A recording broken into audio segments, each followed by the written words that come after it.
Hey guys, probably gonna never hear this second.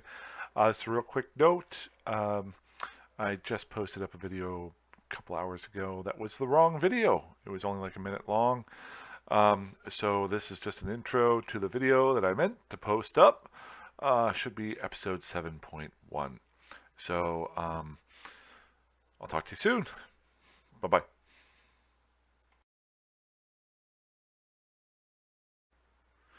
Hey guys, welcome back to Flying in Space with Planet Head.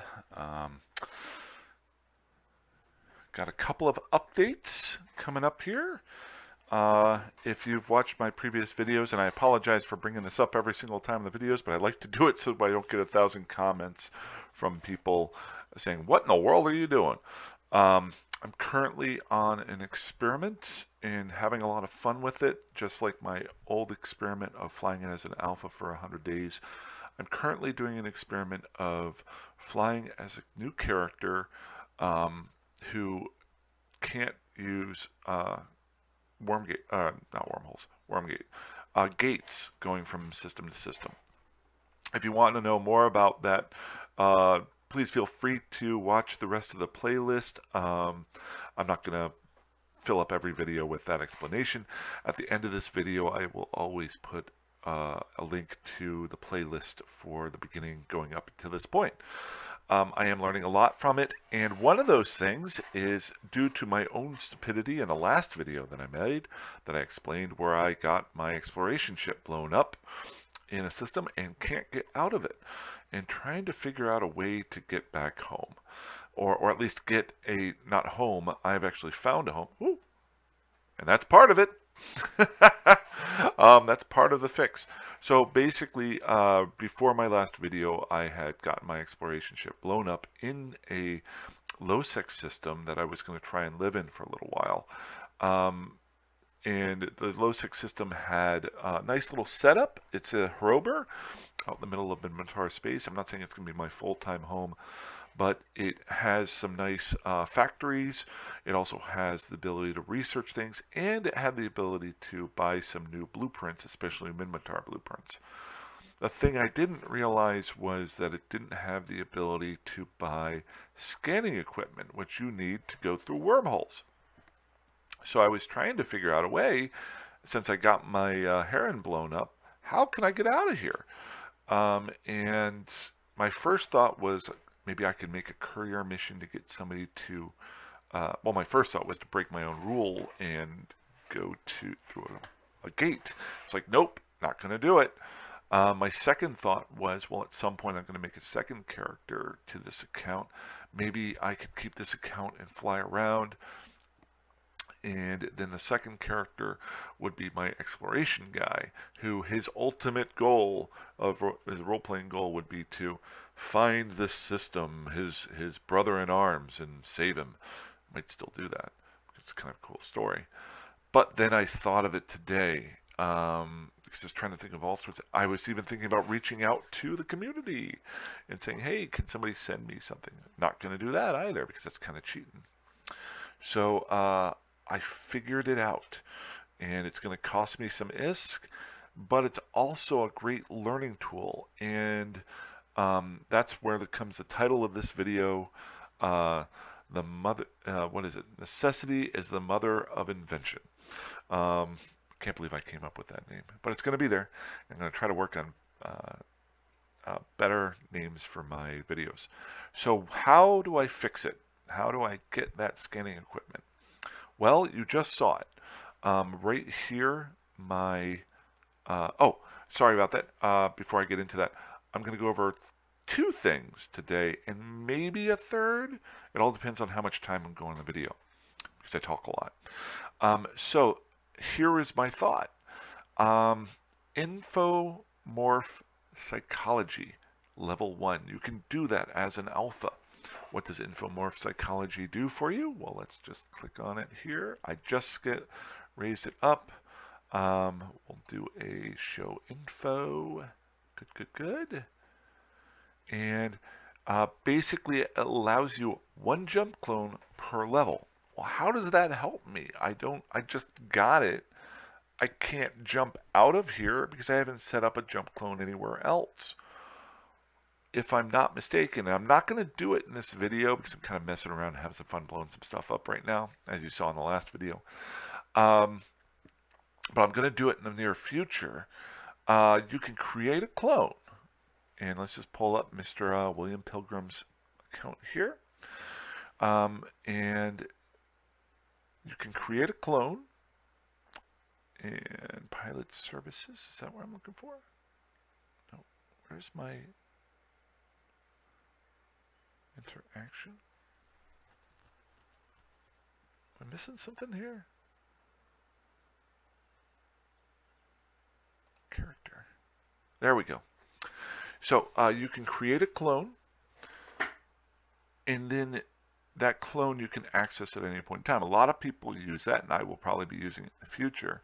For PvP, they'll take their their guys with implants and create a clone to fight with so they don't lose the implants.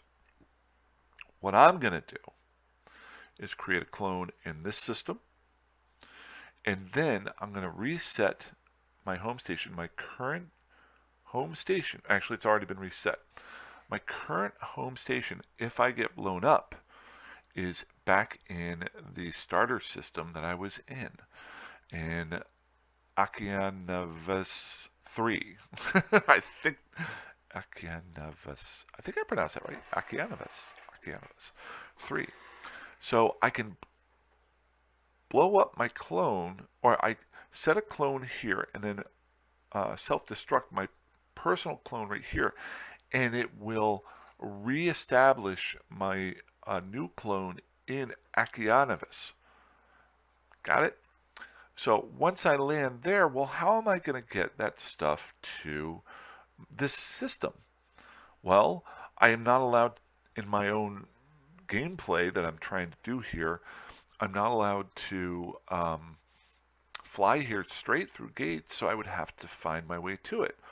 Or I can set up a courier mission and overpay for it. I know that's sad, but overpay for it and set that courier mission to land here and drop off some blueprints that I buy in Okeanovus, or even the equipment that I buy in Okeanovus, of some probes and some probe launchers, and have somebody else deliver it here for me.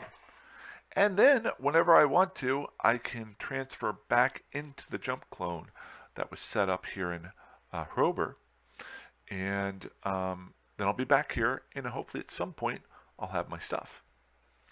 It's a roundabout way of doing it. I know I could just jump the 20 systems to go here. I guess it's 21 systems, but I'm sticking to my guns. And this is a perfect example of why I like playing this way, because if you're a new player, it instantaneously teaches me about creating clones, and it challenges me to very few people, I think, do courier missions unless it's a necessity. So this would be very similar to if I was out in nullsec and wanting to get items out to nullsec. I could jump from nullsec back to a home station here in highsec or lowsec, buy things, set up a courier mission, and have somebody deliver it to me. So whenever I do that, I'll do a separate video on that. And that's that. So that's my fix. There might be a better way of doing it, but you know those times where you're like, I figured it out. So I really didn't think I was going to be able to figure it out. I thought I was going to have to do the whole make another character and try to find him. And that would have been a cool story. But you never know. I mean, there's like 10,000 systems. My thought there was I could have done the same thing that I did before, create a second character, find a system that has low sec statics, and live in that system, and every day check to see if sooner or later I landed in this system. The odds of that are astronomically bad, but it would have been a good story. Okay, so that being said, the other thing I wanted to go over today was, if you saw the last video, I killed something, and was able to pick up a N51 Benefactor Compact Shield Recharger. Well, what does an M51 Benefactor Compact Recharger Shield Recharger do? Well, it improves the recharge rate of the shield. Now, like I said in the last video, I'm not sure I've really seen many people use these, but I'm limiting myself to what I can find and what I can do. And so why not use this? And a Merlin is focused on shield. Merlin's defense, its special ability. Oops, well, it's simulated. Come on, show info. Thank you. It gets bonuses to shield resistances. So really, this doesn't hurt me so bad. It helps me increase my shield recharge rate. And I'll just show you here. It increases it at 12.5%. So if you threw 3 of these on here, it should generally increase your attributes by 3 times 12.5. It does not say here that it has a stacking penalty. So in general, what would that do for me? So we've got it on here. It should, if you notice here, this is your shield recharge rate per second. Okay, active defenses, different hit point recovery rates. So so right here, shield hit points and how long it takes for that shield to recover. Now, if I turn it off, notice here, I'll turn it on and off. Notice here it went down to 54.6 seconds for all of my hit points, my 550 hit points to regenerate. But my active defenses have not actually gone out, hit points per second. But it would actually increase the time, but you can't really see it here. So how would you show that? Because it looks like it's staying the same. And that's what I wanted to go to is, one of the things what I want to do with these videos is dive deeper into the basics of equipment so that when you go out and buy the expensive stuff, sorry, I had an itch on my leg, you actually understand what it is and how it affects you. And so what you can do here is you can use the fitting tool. When I used to play, there was third-party fitting tools. They didn't have this nice fitting tool in the system. And you can come in here and you can throw in the simulator, you can throw in a shield extender. So I can throw in a small shield extender. Beep-a-doop. Bingo. Notice the active defenses now are up to 4 hit points per second because your recharge rate goes by the size of your shield. Notice that my total amount of time to recharge that shield did not change. So since the amount of time to recharge your shield fully doesn't change, but the size of your shield changed, that means the rate of your recharge goes up. Now, a lot of you might already know this. Maybe you haven't thought about it for a while, but that's huge if you think about it, because you're actually getting, notice here if I turn this off, I'm getting a recharge rate of 2 hit points per second. Now I'm getting a recharge rate of 4 hit points per second. Now, if you remember before, when I changed this shield recharger, it didn't change that to 2 to anything better. But down here, the recharge rate did go down. Now let's take a look as the recharge rate goes up. If I turn this off, it actually goes down to 3 hit points per second. So what that tells me is it didn't actually change the percentage. The game itself is taking into account a it could be 2.5 seconds or 3 seconds or 3.5 seconds. It's rounding up or rounding down to put this absolute value of a number here. So because if you notice here, I'm still at 6.25 seconds if I have it off, and at 5.46 seconds to have it on. That does not change if I have the extender on or off. So you can go by these numbers. They're actually more accurate the larger something is, but that's something in my mind to keep in mind when I'm trying to fit and set things up. One last thing.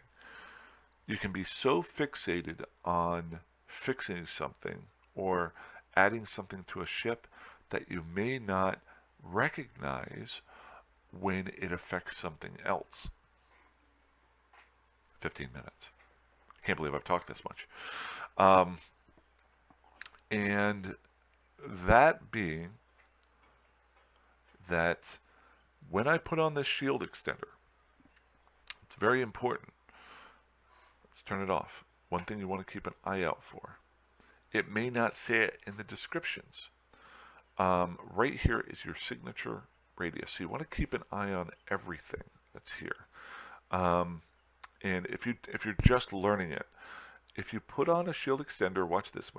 My signature radius actually goes up. If I turn it off, it goes away. So I get more hit points. I get 400 more hit points, but my signature radius went up. What does your signature radius do? Let's read it. Smaller values increase the time to lock onto this target and assist in evading enemy firepower or detection by probes. So this is really important because those guys who want to put on shield extenders while traveling from gate to gate, trying to avoid gate camps, that sort of thing, or a shield extender, while helpful for the amount of damage, if somebody can lock you and hold you down, then, or scan you down easier, then you can die. As soon as they lock you down, they're going to bring their friends in and kill you. So the lower this number is, the better off you are. So there, and this is the beauty of fitting within Eve in my mind, is that, okay, I can add more hit points, but it makes me a quicker target to hold down. Or I could put on resistances and shield replenishment, like this shield recharger, it doesn't increase the size of my shield, but it increases the defensive value of my shield. And that would keep my signature radius low and allow me to get away from situations, which is your first choice in my mind. A great example too would be, I think the damage that is done is proponent to your signature radius, which could be, I haven't done a lot with missiles, but I think that's important, is you're getting hit by damage from missiles. Also, somebody trying to track you, I think, and I might be wrong with this, you can comment if I'm wrong, it affects the damage that somebody can do directly to your ship. Now, does 246 versus 234 mean a whole lot? That's where you got to try it out. I'm sure 236 to 1000 means a lot. Exit simulation. Let's do an example. We'll go into simulation, but we're going to change the ship, and let's look at a large ship. Let's look up a hauler. It's larger, a Glenty hauler, and it's an industrial hauler with shield extenders. Oh, so this is a pre-built shield extender, and well, its signature radius is only 284. That's not bad. What if I turn these off? Notice it went down. How about, now this is only going by community fittings. Let's turn that off. Let's go to a battleship.